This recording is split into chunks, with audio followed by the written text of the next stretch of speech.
Welcome to the Did Nothing Wrong podcast, where we cut through the noise and help you make sense of the chaotic information space around us. I'm Griff Somke. In this episode, I break down what happened on election night and discuss what a way forward might look like. Plus, I talk about what's ahead for the podcast in the future. Stick around. This is a crusade. This is a holy war against the deep state. Where are the dictators? Where are the strong men? Donald Trump is our instrument for retribution. I'm going to fight for Christians. I'm going to fight for white people. They have the Great Reset. We have the Great Awakening. And why shouldn't I root for Russia? Because I am. I want to see these people go through misery because of their grooming against our children. After the assailant entered the home asking, "Where's Nancy? Where's Nancy?" Those are the very same words used by the mob when they stormed the United States Capitol. I did nothing wrong. So did I get that wrong or what, right? Yeah, I missed pretty badly. So did a lot of people, but still. For those of you who are just now waking up from being cryogenically frozen or something, we had a presidential election on November 5th, and Donald John Trump was elected to a second term as President of the United States of America. It's one of those close but not close enough results where everything shifted just a little bit, and we ended up with what looks like a landslide as a result, even though the final numbers aren't going to reflect that. But that's the perception right now. And so that's what everybody's going with. We discussed the concept of narrative quite a bit on this show, and right now, the mainstream media narrative is that it was a landslide and that Trump has a mandate. The Republicans also won the Senate, and at this point, it's looking increasingly likely that they'll get the House too. So outside of a few silver lining results in individual states, it was a total electoral wipeout. There's not going to be a whole lot of checks and balances on MAGA for the next 2 years at least, if we're lucky. We are placing our hopes on Democratic senators deciding to jam up the process and Republican infighting, neither of which will probably make enough of a difference to prevent a tremendous amount of harm to our institutions and to some of the more vulnerable members of society. That's the state of things on November 10th, 2024. So how are people taking it? Short version, not well at all. The right are just crowing about this. The libs have never been owned so hard, and they can't stop talking about it. Every bad idea you've ever heard them float is coming back up. They've admitted in public now that they were lying about Project 2025 not being their policy, and that they're going to implement it all as fast as they can. They're going to try and start the mass deportations as soon as possible, too. They're talking about putting Robert F. Kennedy Jr. in charge of Health and Human Services and letting him gut the FDA. They're going to cut off all support for Ukraine. They're even saying that they're going to withdraw from NATO. And they're floating the idea of Alex Jones for press secretary. I almost hope they do that one, because I still think that average people absolutely cannot stand that guy. And to put him out there as the voice of the new administration would just be... The latest thing I saw today is that they're supposedly going to force states to honor every other state's policy on concealed carry firearms, which I'm sure will end up at the Supreme Court, but who knows how the 6-3 split is going to rule on any of this stuff. In other words, this is the bad future that we and others told you would happen if this is how the election went. It also turns out that election denial isn't just a sport on the right, but that lots of liberals seem to want to get in on that action. I've heard all kinds of excuses about this. Everything from Elon Musk used Starlink to rig the election, to Zoom 20 million missing votes, to Netanyahu rigged the election. I should probably point out that none of these people have produced a shred of proof for any of these theories, not the least of which because none of them are true. California and several other states are still counting ballots, and by the time they're done, there won't be 20 million missing votes. This is how it works every year. You can go back and look at 2020. It's the same thing. Elon Musk's Starlink was not used to rig the election, and the people who brought you the Netanyahu story are some of the same people who brought you some of the more fantastical claims that came out of the 2016 election, which they eventually weren't able to sell anymore. And now they're hoping that either you've all forgotten how that came out, or that you're too new to remember. The end result of all of this seems to be the same, which is that you should subscribe to their Patreon, their Substack, their GoFundMe, their whatever, so they can keep telling you feel-good stories about how the good guys are going to swoop in and make all of this right any day now. After all, it beats working. And some of these people are literally unemployable. Now, I love a good alternate history novel sometimes, but I think it's important to point out that it is a novel, and that real life is usually a whole lot messier. And these people didn't accomplish anything the first time around. So maybe it's time to stop listening to what they have to say and accept the reality that we find ourselves in. And as I said before, the reality of this could end up quite ugly.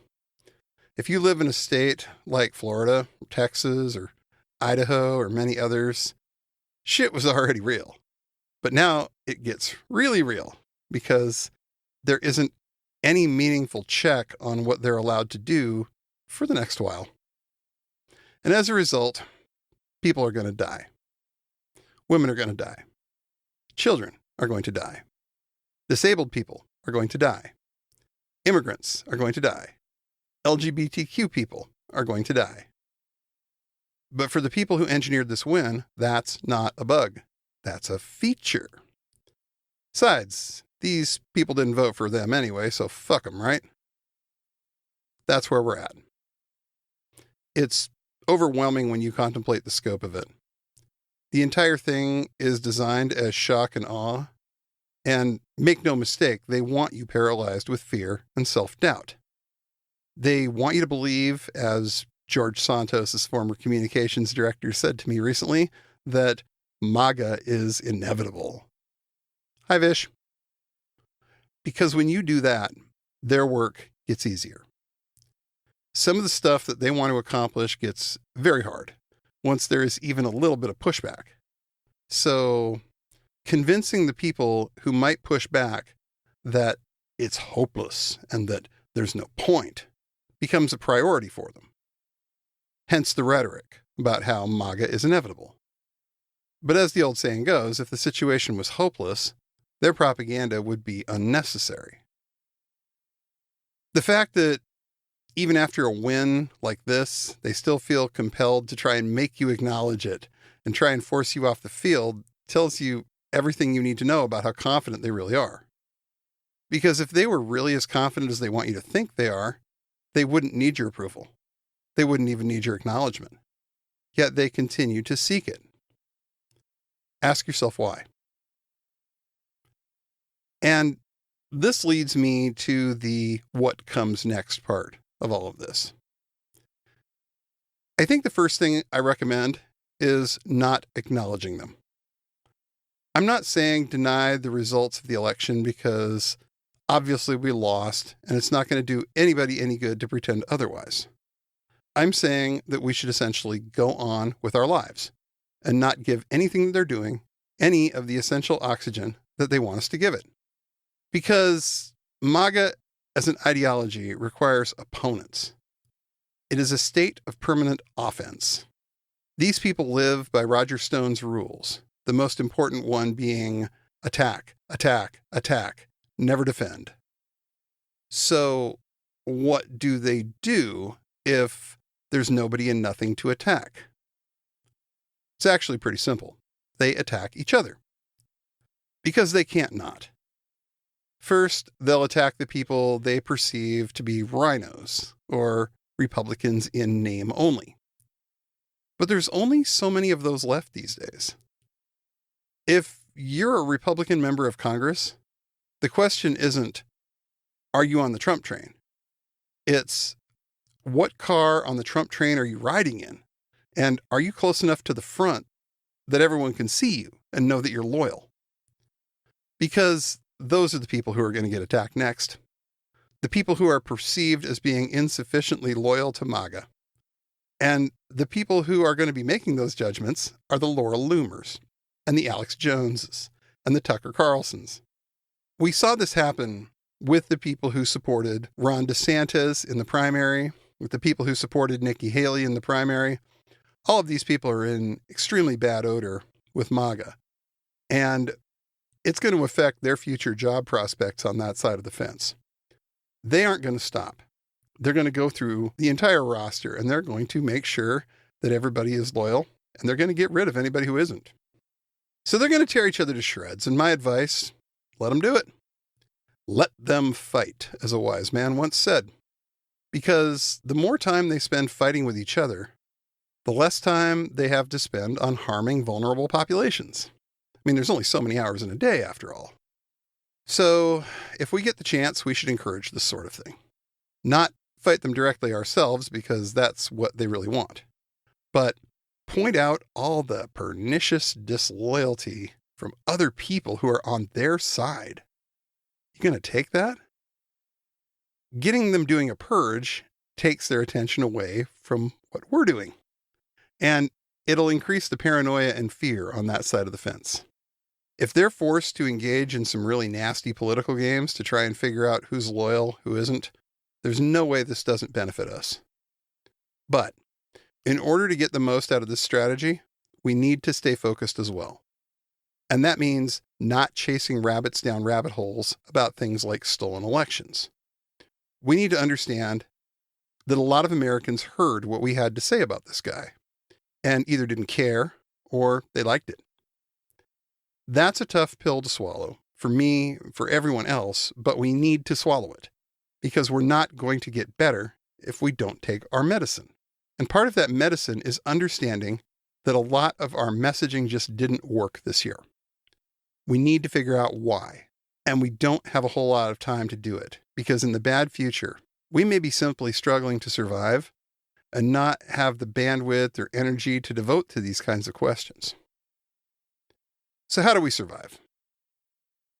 I think the most important thing we can do is to find something local that needs our support and that helps make people's lives better or even simply livable. There's no shortage of stuff like that out there.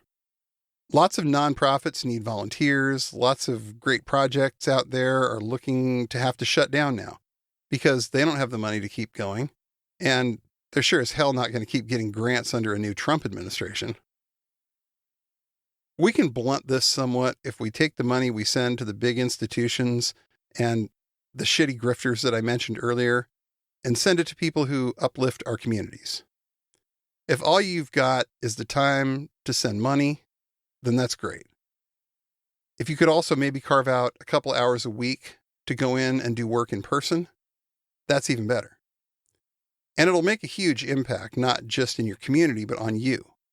You'll be connecting with local people who have a lot of the same values and ideas as you, and you'll be starting to break free from the toxic social media algorithms that keep you feeling despairing and defeated. Because for Musk, for Zuckerberg, for the CCP bureaucrats that run TikTok, and all the rest of them, the goal is to keep you in front of that screen by any means necessary. Anything positive that might happen as a result of that is simply a happy byproduct of an incredibly toxic business model. And the only winning move with some games is not to play. Make those connections in the real world however you can. Whether it's potential new friends and comrades and people you haven't seen in a while who might be feeling a lot like you do right now, it's really worth reaching out and maintaining those kinds of real-world friendships. You'll feel a lot less hopeless if you do, and you'll be building the kind of individually resilient communities that are going to be much better prepared to withstand the hard times to come. And hard times are coming. And if you need to take some time off from all of this, unplug, pursue some other stuff for a while, or just generally get outside and touch grass, you should do that. because your mental health is really more important right now. We are in what could be a very long struggle, and we need to make sure we take care of our own basic needs, because if we don't, we won't be able to keep going with any of it. So take that break. It'll all still be here when you get back, unfortunately. So speaking of breaks, I'm going to take a break for a couple weeks. I've been going extremely hard at this for the last 2 years, and even harder in the last year since it's been all me. I've got some new equipment I want to teach myself to use, and I want to get my head on straight for what's to come. But I want to be clear here. I'm not quitting. I have interviews booked, show ideas percolating that I'm actually really excited to try. But as I said earlier, we all need breaks sometimes. So I'm going to take my own advice, and I'm going to take one. I'll be back, and while I'm gone, I'm going to re-release some of the older episodes that maybe you haven't heard in a while. Or if you're newer to the program, maybe you missed. I might also do another Twitter space in there, because I've done a couple of those recently and they've been really fun. And I think people seem to find it helpful as well. So I'll be around, and the show will be back before you know it. Thank you for all of your support over the last 2+ years. It's been really hard for me to put into words just how much that means, but you got to know that I appreciate each and every one of you. We'll see each other again soon. Keep the faith, keep your people close, and thanks for listening. Thanks for listening to the Did Nothing Wrong podcast. If you want to hear more, you can find us on the web at didnothingwrongpod.com. Please make sure you subscribe to get our content straight into your inbox. You can also follow us on Twitter at GRZABJJ, GRZABJJ, as well as DNWPod. We're extremely grateful for paid subscriptions and donations that allow us to keep doing this important work. Thanks, and remember, everyone mentioned did nothing wrong.